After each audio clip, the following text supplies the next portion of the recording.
Hey guys, this is Comic Uno, and today I am doing Comic Uno episode 153, and that's show where I review all the comics I read this week in one show. I have 25 comics this week, so it's a pretty big haul. Let's get started. We go worst pick of the week to best pick of the week. What was number 25? Number 25 for me was Invincible Iron Man issue 11. I just haven't been loving this series as much as I did in the beginning with Dave Marquez's art. I feel like because Brian Michael Bendis is focusing so much on Civil War II, we're not really getting a lot of meat from this story, sadly. So, in this issue, we get to see more of, like, Iron Man pretending to be Dave Franco, or James Franco, one of the Franco brothers, probably James Franco, and he's just undercover, and we have, like, these two villains that I don't really care too much about. We do get the introduction, or not even introduction, or just more of the new Iron Man that was announced, this week, so I guess it's cool that we're learning a little bit more from her, but I still don't really know a lot. Hopefully get, like, maybe a whole issue about her backstory. That'd be nice, instead of these kind of filler arc, really, because I'm so curious of why we're in the road of Civil War II. We're literally in issue 3 of Civil War II. We don't need to be in the road of anything anymore. So that's kind of annoying. I understand they want to bring War Machine, that's why they did that, but that's kind of the problem I've been having a lot with the Civil War II tie-ins, is that Jennifer is still alive and that War Machine is still alive in, like, every other series besides Civil War II. Even the Civil War II tie-ins, they're still alive. So, and that will come into play later in this review. But, yeah, it just kind of feels filler to me. I really don't like the artwork. It's kind of dark. I don't know if it really fits an Iron Man book. I think the only scene I really liked was between Miss Marvel and Iron Man, where Miss Marvel, like, pretends to be War Machine. I thought that was cool. But other than that, I'm just not really feeling this arc. So, Invincible Iron Man issue 11 gets 2 stars for me, and that's worst pick of the week. Number 24, Justice League Rebirth, issue 1. Disappointed to see this book so low. This was very close to being worst pick of the week. And I just feel like this issue is kind of unnecessary. It's just like, oh, the team's coming back together. Here's all the information you gotta already know, and put it into this issue. Now, I will say if you're a new reader, this is probably gonna be a better issue to you, but if you've been reading, like, all the DC Rebirth titles like I have, it was a very repetitive issue, and I think there's a way to make something not repetitive, but also new reader friendly. And that wasn't really this issue. Also, Brian Hitch's artwork, I'm not a huge fan of, like, his facial expressions there, a lot of the inking on the body over in that image. So I'm not, it's not bad art, but it's not really my thing. Sometimes it also feels very crowded. Here, Lois doesn't even have any eyes, so it definitely could be more detailed there. So yeah, overall, I think this is a skippable issue if you know anything about these characters. But if you don't, and you want to, like, jump into it, then pick it up. So Justice League Rebirth issue 1 gets 2.5 stars, and that is number 24. Moving on to number 23, which is a Black Mask comic. I'm sad to see this low because last week I had a Black Mask comic as worst pick of the week, but that is Kim and Kim issue 1. I've been trying out all the Black Mask comics, or the new ones, because they all kind of seem very interesting to me. They all had interesting concepts. So here it's these two girls, both named Kim, who are bounty hunters, and we get to see that one of the Kims has daddy issues, and it seems like he's the head of some bounty hunter thing. I will say I like the artwork a lot here. I think it fit very well. It's kind of cartoony, very bright. But I wasn't really interested in the characters or the story of their bounty hunter-ness. I kind of wish we got more character development from them before jumping into this adventure. So Kim and Kim issue 1 gets 2.5 stars, and that is number 23. So now I'm moving on to number 22, which is SpiderMan 2099 issue 12. Sad to see this low because I've been enjoying it, but this arc is kind of weird with the Sinister Six. He's jumping from the future to the past, and I will say the best part is definitely the Captain America part. You do get to see a little bit of Roberta in this issue, but it's still this, like, weird, kind of corny Sinister Six story that I don't quite care about. So, I'm going to give SpiderMan 2099 issue 12 3 stars. And that was number, let's see. That was number 22. So let's move on to number 21, which is Bloodlines issue 4. So Bloodlines, I actually been liking this miniseries. It's been pretty good, but this issue is a little bit slower. It's our you know, bloodline characters are mutant type characters fighting together on a team and defeat another mutant character. That's kind of all that happens in this issue. It's a very slow issue, but I do like that the text is very large. I don't know why, I just kind of like that. It's a very quick read that fits for this type of story. Also the art style I think fits for the most part. It's a little bit more anime style, but that's okay. I think it fits. So I gave it 3 stars. It's kind of a slower issue, but I still want to see the miniseries through. So Bloodlines issue 4 gets 3 stars, and that is number, I think we're up to 23. I mean, that was 22, I think. No, that was number 21. So now we're moving on to number 20, which is Batman issue 2, another series I didn't want to see this slow, but I still think is very slow. So this issue, not a lot happens. It's just Batman trying to figure out the Gotham Knight characters. You don't really know, you don't really learn a lot about them in this issue. There's some funny scenes, like when Jim Gordon and the Gotham Knights and Batman come together, and Batman's like, oh, here's the new heroes of Gotham. They're going to be working with me. And then Batman disappears, and the Gotham Knight people have the ability to kind of like see through walls, can't even find where Batman is. So I thought that was a funny little tidbit in the issue. But other than that, I feel like this issue is a little bit more on the forgettable side because it is a bit slower and you don't really learn a lot about the Gotham Knight characters, but it's Batman trying to learn a lot about them. So Batman issue 2 gets 3 stars. That was number 20. Moving on to number 19, which is Aquaman issue 2. Not as low as I thought it was going to be. I'm still sticking with it digitally and seeing where it goes. But at the same time, I like this issue because it tackles the Black Manta and Aquaman, story. It tackles why they don't like each other. But at the same time, it didn't really make me feel for Black Manta at all, that he's a good villain. As someone that's never really read Aquaman or liked Aquaman, it never says, oh my god, this is why I should like Aquaman. It kind of felt like a forced conversation throughout. But I guess it was needed at the same time because you need to set up motives. So I gave this 3 stars. Also, the art was a little off at points. Also with facial expressions. I read digitally, so I can't show it to you. But I gave it 3 stars. Alright, so that was number 19.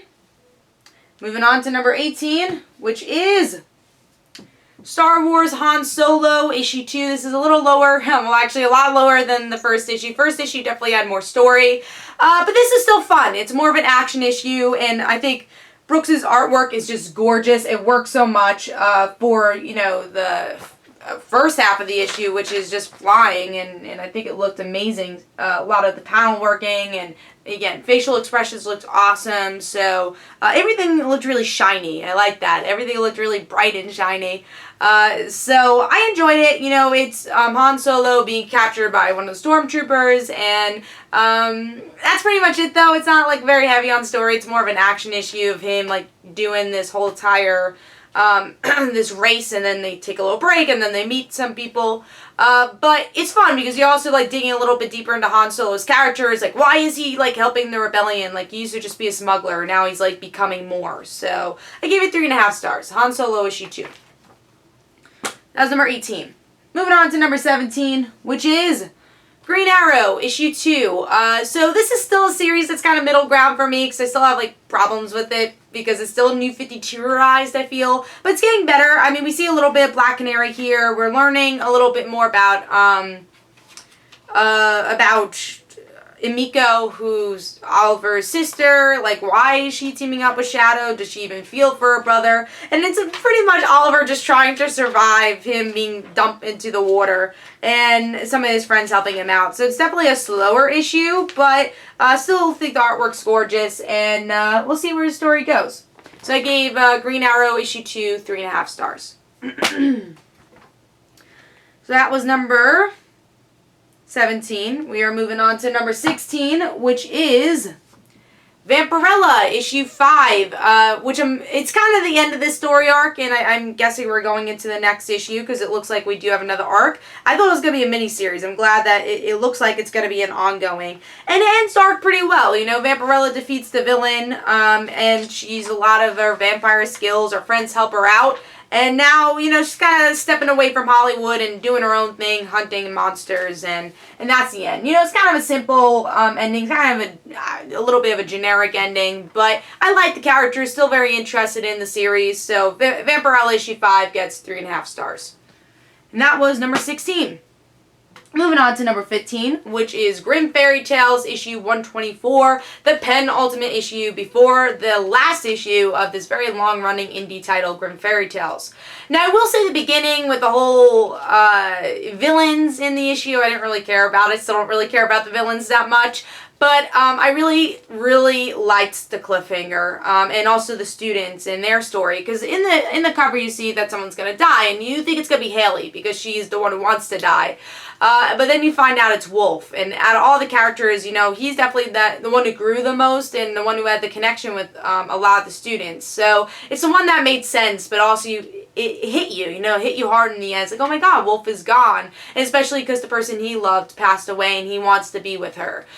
So it was a very well done ending. Again, the beginning is a little slow, but really picks up towards the middle and the end. So Grimm Fairy Tales issue 124 gets 3.5 stars. I think that was number 14.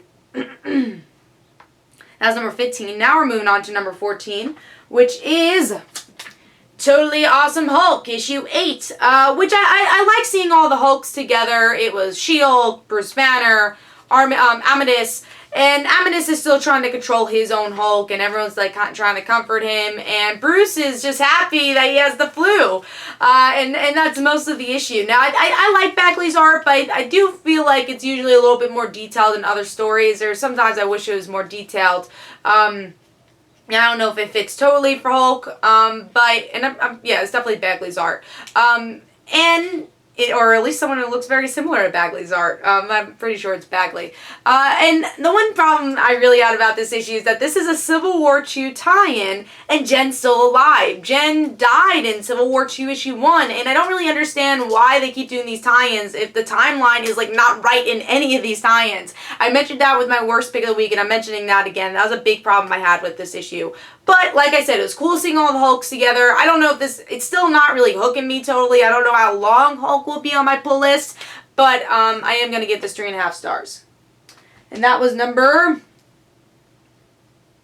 14. Now we're moving on to number 13, which I'm glad to see this one a bit higher. And that is Superman, issue 2. I think the story really picked up with this issue of Superboy's, Jonathan's story of him actually getting hurt with his powers and like his Lana Lang type character learning more about his abilities and you seeing that relationship happen. But it's also Clark trying to figure out how to be a father to someone very similar to him and trying to help him learn his abilities. Same for Lois. How do we try to make our son, you know, a good person and learn how to use these abilities well. Now, I will say my negative towards this issue is definitely the art. I still think it's very anime style, and it has very big eyes, which I don't really know fits this title. So I still need to get used to the art style, but I did like the story, and I gave it 3.5 stars. Now it was number 13, I believe. Yep, now we're moving on to number 12, and that is Empress, issue 4. An okay Mark Millar series. So far, it's not past like 4 stars for me, just because I want to learn more about the characters and care about the characters more, but it's more of like this adventure journey type series. But I like this issue. I love the art. Stuart Amanaman, I can never pronounce his last name. He has beautiful art, especially with facial expressions, and the plot does progress pretty well, where we have our Queen character, our main character's children who are kidnapped to become slaves, and now our main character and her crew have to figure out how to save her children. So it was definitely a good plot progression, but still need to work a bit on character building. So Empress issue 4 gets 3.5 stars. That's number 12. Moving on to number 11, which is Adventures of Supergirl, issue 5. This is a little bit of a slower issue than I have read in Adventures of Supergirl, but still a lot of fun. It's a great character development issue where, I mean, even, Supergirl even talks about her college career. And I'm like, that's kind of cool, because you don't get a lot of that in a TV show. And that's something I really love about Sterling Gates' writing, especially for Supergirl, is that you get a lot of background story, and especially background story that relates her alien roots to her now being on Earth. But the villain, I kind of wish had more character to herself. I think she's a good threat. Also, the artwork here is actually from Kat Stagg, so I really usually like her art. but I think it was a little bit too dark at points, and I usually like the painting style, but I think maybe it works a little bit more for covers than interior artwork, especially with some of the shadows on the characters, but still very good art. That's kind of nitpicking, because it's still a good art style. But then we turn into the next part of the issue, because, you know, it is a 2-issue thing, because it's a digital comic, where we turn and get different art style, which is not my favorite thing. I kind of wish they would time the art styles a little bit more correctly, but I understand that you are converting a digital comic into a printed comic, so you can't really, you know, rate that as much. But yeah, still a good story. We get a good cliffhanger where Kara's stepmother is kidnapped, so we'll see what happens there.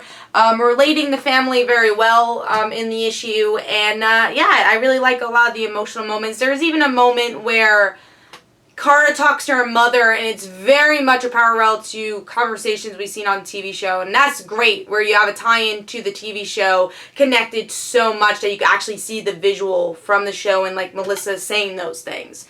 So Adventures Supergirl issue 5 gets 3.5 stars, not a bad issue, and does develop characters well in the issue. Alright, now we're moving on to number 10, which is the Flintstones issue 1. Glad to see a Hanna-Barbera comic a little higher. And I like this issue. I will say the beginning's a little bit on the slower side with, you know, these cavemen characters. I'm like, where's this going? But the artwork is really beautiful. A lot of detail. I think it worked very well for the Flintstones type animation. But also made it modern, you know, even though this is Stone Age, I think Flintstones has always been a commentary on society back when it was on air, and now it's a commentary on 2016 with the comic. But what really made the issue for me was the ending with Wilma and Fred, where Wilma is in this art exhibit and no one understands what this handprint painting she made. And you think it's just like this artsy thing, they're going to play it as a joke, but it actually is connected to her childhood and her culture. And I was like, whoa, that's really cool, because you never really dig into Fred and Wilma's culture. I thought that was really cool. So the Flintstones issue 1 gets 3.5 stars and definitely gave me enough for me to want to pick up issue 2. That's number 10. Moving on to number 9. This is a bit lower than it usually is, but still a very solid issue, and that's Revival issue 41. Now this issue does progress the story a little bit, but slowly. Usually there's more progression. Here's a little bit of a slower issue. But we see, we have the assassin woman, the assassin Amish woman, who is now kind of teaming up with Em and Dana, even though Dana does not want that to happen. And we find out that the Amish woman has a daughter who's also exactly like her and plays with swords, which was an interesting twist. But also just the revival storyline and, you know, the conflict between the people that aren't revivers are definitely heightened in this issue even more, that things are getting crazy. People are shooting each other, and all because, you know, it's a situation that people don't fully understand and people don't understand how to really deal with it. But then you have an interesting cliffhanger where we see M's stomach glowing because something is going on with her baby, and she says some interesting words where she says, they escaped. They aren't going back. They're too angry, fueling their anger by pulling life from the air. What a weird time to be an expectant mother, to be responsible for a life. And those words just, I feel like, were such a good ending to that. And I mean, she's a very interesting character. So, very good cliffhanger. I thought it was a very solid issue. And if it was another week, it might have made top 5. There's just a lot of good books this week. So that was number 9. Number 8 is Spider-Woman issue 9. I thought it was a good tie-in. I don't know if it was totally necessary tie-in, because, you know, Carol and Jessica were having good, you know, were doing good with their friendship, but then Jessica's kind of angry with Carol in this issue, but it was fun, you know. Jessica's on a ski trip, and, well, not even a ski trip, a ski mission to try defeating these people that are literally killing other human beings to sell to other people and eat them, so that was interesting. But I liked it because Jessica, you know, doesn't want to be involved in Civil War at all. But Carol's like, you have to. You're my best friend. I would do this for you. So it's an interesting debate with each other, which is really what Civil War is all about, is debating with each other and having different point of views. And now Jessica's like, all right, you're my friend. I will help you out. however I can. So I like the issue. I think it heightens and highlights Carol and Jessica's relationship very well, where we were just talking about Frontline Live last week, where it's like Carol's everywhere and she's kind of being overused, but I actually think Carol's the best used in Spider-Woman, the series. I think that's where I see her at her best. So Spider-Woman issue 9 gets a solid 4 stars. I thought it was a good tie-in, but maybe it was kind of a push tie-in at the same time. But if you needed a tie-in, it was a fun one. Alright, we are moving on to number, what are we up to? We're up to number 7, which is Robin Hood, I Love New York, issue 1. A very solid start to the series. And what I liked about this issue more, I don't want to say more than the previous Robin Hood. I think the previous Robin Hood got a little crowded because there's so many characters to talk about. It didn't really focus on Robin as much as I wanted to. Here, it really is only Robin's story. As much as I like Marion and all the other characters, I think there is room to kind of just tell Robin's story. And I like that this this ongoing mini-series is doing that. I know it's a longer mini-series, like 12 issues, but beautiful artwork too, a lot of great detail, really like the art style, and it was a good story of Robin Hood just kind of getting back into action. So I'm really excited to read more of this series. So I gave that 4 stars, and now it's number 7. Moving on to number 6, which is very close to my top 5. The Amazing Spider-Man issue 15, which I thought was a big improvement from what we've been reading with Amazing Spider-Man. I really liked that Mary Jane was in the Iron Spider suit, but at the end she's like, I'm not a superhero. I only did this to help my friends. And then I think that was very in character for Mary Jane. Well, at least at this point, really doesn't like what's going on with the whole superhero stuff. And but she will do anything to help the people she loves, and she has that sense of responsibility. So I thought that was a really cool scene. Also, there is calls to the Secret Wars storyline with Region, so you wonder, are they going to remember that they were together, or is it just another tease from Amazing Spider-Man? And then they leave you on a really interesting cliffhanger for Dead No More that Jay is now kind of dying, where we saw Aunt May was coughing and having, you know, blood come out of her mouth. So what's going on? Is this connected to One More Day? Is it not? That's the big question. Now, the only part I didn't really like about this is that I felt like it was a little bit crowded trying to save Harry and defeat Region all at the same time. It was a little crowded, and I'm still not in love with the art style outside of the costumes. I did like the action. Really like the Iron Spider costume because it looked a lot like Spider-Girl, which makes sense because Mary Jane is the daughter, is the mother of Spider-Girl. But then, yeah, here you get, like, these darker reds that don't really, I think, fit and made it feel very crowded, some of the artwork. But overall, I gave it 4 stars. I definitely had a lot of fun with the issue, and hopefully Amazing Spider-Man continues in this route. So that was number 6. So now we're moving on to number 5, which is Green Lanterns, issue 2. I really love this book. It's one of my favorites from DC Rebirth right now. And I like that this dug into Jessica's story a little bit more with her sister. Now, the artwork, I think, could use a little bit more detail. Very thin lines, so the coloring kind of looks weird and crumbled. But it is still good artwork, especially when they're in costume. Like, I like this scene. It just kind of feels very light to me. I'm used to, like, Green Lantern having some more darker line work and definitely these bright colors, which they still do.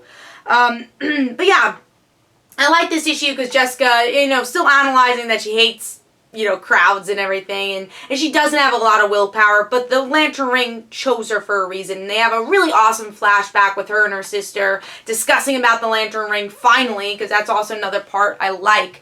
But also, you know, it's a good connection with Simon Baz and Jessica trying to help each other, and Jessica realizing she can help her sister without helping the world. So the whole Red Lantern story is really interesting, probably the most interesting I've seen the Red Lanterns in a really long time, and well utilized for finally. So Green Lanterns issue 2 gets 4 stars. That was a very solid issue, and I can't wait to read more. Alright, moving on to number 4, which is Switch, what are we up to? Issue 4, a book I've been really enjoying. I like how they're using the Witchblade mythology here, and I thought this issue progressed a lot of character stuff for me. We finally have the warrior and our main character meet, so she learns a little bit more about the darkness and how her old friend's connected to that. She makes a new friend who's also connected to this whole magic stuff, which I liked in the issue. Beautiful art, too. I just want to show this page again. I love the art style. Very painting style. Love the colors here. Awesome detail with the Witchblade. I can show you that too. Here's actually an example of that. So I really like it. And also they use Sarah's character Sarah. The original Witchblade person. I think it's Sarah. Yeah. Yeah, pretty sure it's Sarah. Sarah, is the original Witchblade person. I like how they're utilizing her because she obviously doesn't have the Witchblade here. It's another universe, but now she has to investigate the Witchblade, and I'm curious to see what direction that's going to go. So I really like this series. I kind of like the way they're utilizing the mythology of the Witchblade, and I thought they progressed the story very well. So I actually gave Switch issue 4 4.5 stars. Really excited to see where that goes. Moving on to number 3, which is Silver Surfer, issue 5. I think a very under-the-radar series. I personally really like it. I like the direction it's going, and I like this meta feel where it doesn't feel like, Dan Slott saying, oh, I'm, smarter than you, and that's why I'm doing this meta thing. Because sometimes meta goes into that route where it's just trying to be sophisticated, but it's not. But here, it's actually utilizing meta for the sake of the story, which I really like, and I think Dan Slott's doing a really good job at. And Allred's artwork, is a great, really works very well and is compatible with this style of writing, which I'll show you some of that artwork. I think is really beautiful, and I think works with this series so well. But what I like about this issue is still dealing with art and that Silver Surfer saved art, but because he did this, it's kind of changing his own past, and you see comics in the actual issue. He's trying to, now change his past to be what it was like, but then he realizes maybe I can't do that, so that's all connected to the Watcher. But it's also a family issue. It's learning more about Eve's family, and that... not Eve, that's sister Dawn's family. So we're getting to see Eve's pregnant. We meet her husband finally. And we're seeing that Norrin's very much part of the family, which I like that. I like that they're able to make this series grounded. And Dawn wasn't really on the moon this time, and that's okay. It's okay not to always have your companion with you. So I really like the issue. I think, it dealt with meta situations very well, and it got me interested. And there's an awesome cliffhanger where Dawn's like, with my past, stuff that you have to forget is like my mother left us, and you finally learn more about her family in that aspect. It's like I never really think about her because it hurts, and then you have to kind of forget that. And now Norrin thinks he's doing a good thing by finding Dawn's mother, and I don't know how Dawn's gonna react to that, because the way she kind of stated stuff before just made her seem like she just never wanted to see her mother. She didn't really want to deal with that. But now that Norrin thinks he's doing a good thing, I don't know if this is actually a good thing for Dawn, and we don't really know much about the mother either. So I really like this issue a lot. I gave it 4.5 stars. Love where it's going. Enjoyed the cliffhanger and really enjoyed the story overall. So Silver Surfer issue 5 gets 4.5 stars. That's number 3.